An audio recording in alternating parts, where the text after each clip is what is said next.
महाभारत के मुख्य पात्रों में से एक भीष्म पितामह हैं। भीष्म पितामह अपनी प्रतिज्ञा के लिए संसार में जाने जाते हैं।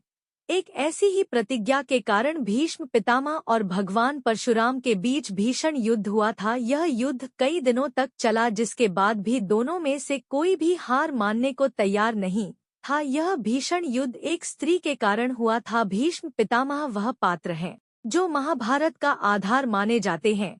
वह राजा शांतनु और माता गंगा के पुत्र थे। उनका मूल नाम देवव्रत था। अपने पिता राजा शांतनु का सत्यवती से विवाह करवाने के लिए आजीवन ब्रह्मचर्य की प्रतिज्ञा ली, जिसके बाद पिता ने पितृभक्ति से प्रसन्न होकर उन्हें इच्छा मृत्यु का वरदान दिया और देवव्रत का नाम भीष्म हो गया। भीष्म पितामह और भगवान परशुराम के बीच एक भीषण युद्ध हुआ था जो कई दिनों तक चला था। युद्ध जगत के ऐसे दो पराक्रमी योद्धा के बीच था जिनको हराना संभव नहीं माना जाता था। महाभारत के अनुसार इस युद्ध का कारण एक स्त्री थी, जिसके चलते भीष्म ने अपने ही गुरु से युद्ध किया था। उस स्त्री का नाम था अम्बा। यह काशीराज की पुत्री थी। उनकी दो बहनों अंबिका और अंबालिका के साथ अम्बा को भी भीष्म पितामह ने स्वयंवर में जीत लिया। अंबिका और अंबालिका का विवाह भीष्म ने सत्यवती के पुत्र विचित्रवीर्य से करवा दिया, लेकिन अम्बा स्वयंवर के नियमानुसार भीष्म पितामह से विवाह करने की हठ करने लगी। देवी अम्बा राजा शाल्व को मन से अपना पति मानती थी।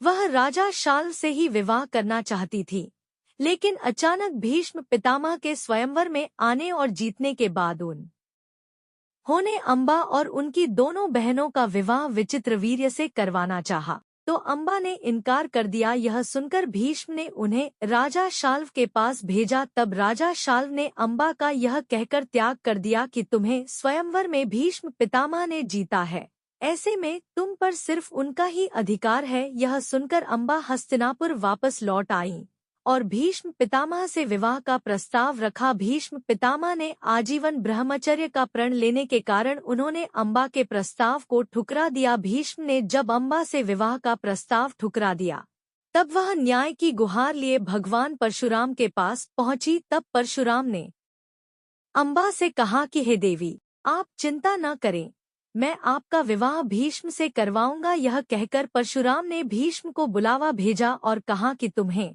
इस कन्या से विवाह करना होगा। अपनी प्रतिज्ञा में बंधे भीष्म ने अपने गुरु की बात नहीं मानी, जिसके बाद दोनों वीरों में भयानक युद्ध शुरू हो गया। दोनों में से किसी की भी हार जीत का फैसला नहीं हो सका। देवताओं ने आकर युद्ध को बंद करवा दिया। उसके बाद निराश होकर अम्बा ने वन में तपस्या की और भगवान शिव को प्रसन्न कर भीष्म की मृत्यु का कारण बनने का वरदान प्राप्त किया था। इसके बाद अम्बा ने शिखंडी के रूप में जन्म लिया और भीष्म की मौत का कारण बनी। पुराणों में बताया गया है कि महापुरुष होते हुए भी आखिर क्यों उन्हें इतनी यातनाएं सहनी पड़ी।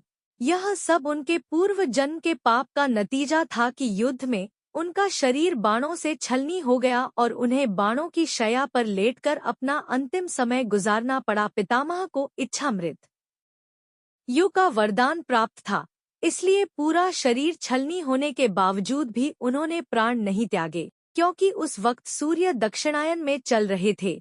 धार्मिक मान्यता के अनुसार जिस व्यक्ति की मृत्यु दक्षिणायन में होती है उसे मरने के बाद नर्क की प्राप्ति होती है। उन्हें पिता शांतनु से इच्छा मृत्यु का वरदान प्राप्त था, इसलिए वह इस गहन पीड़ा को सहन करते रहे और सूर्य के उत्तरायण आने के बाद ही प्राणों का त्याग किया। शास्त्रों के अनुसार 8 वसु थे। एक दिन सभी 8 वसु वशिष्ठ ऋषि के आश्रम में गए।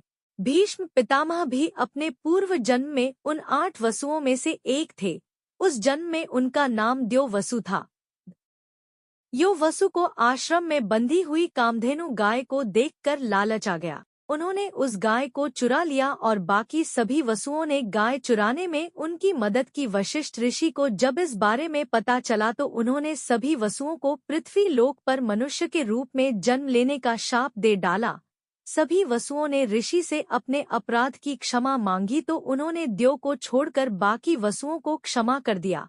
उन्होंने सजा को धरती पर जन्म लेते ही शाप से मुक्त होने तक सीमित कर दिया, मगर द्यो को लंबी आयु तक मनुष्य के रूप में धरती पर रहने की सजा को बरकरार रखा। द्यो ने अगले जन्म में गंगा माँ के पुत्र के रूप में जन्म लिया। बड़े होकर उन्होंने युद्ध और शस्त्र कला की शिक्षा परशुराम जी से प्राप्त की।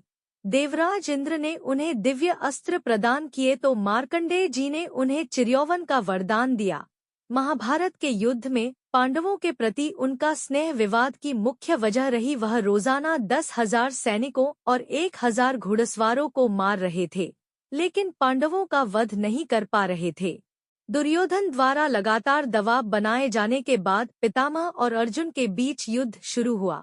भीष्म पितामह अर्जुन को भी अति प्रिय थे, मगर भगवान कृष्ण द्वारा दिए गए गीता के उपदेशों के बाद अर्जुन ने पितामह पर बाणों की वर्षा कर दी। उनका पूरा शरीर छलनी हो गया और वह गिरकर बाणों की शैया पर लेट गए। कई दिनों तक पीड़ा को सहन करने के बाद सूर्य के उत्तरायण होने पर उन्होंने अपने प्राण त्यागे।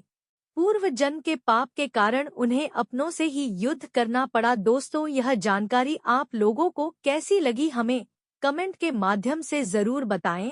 और अगर आपने हमारे चैनल को अभी तक सब्सक्राइब नहीं किया है तो सब्सक्राइब करके बेल आइकन को दबाना ना भूले, जिससे नोटिफिकेशन मिलती रहे। धन्यवाद।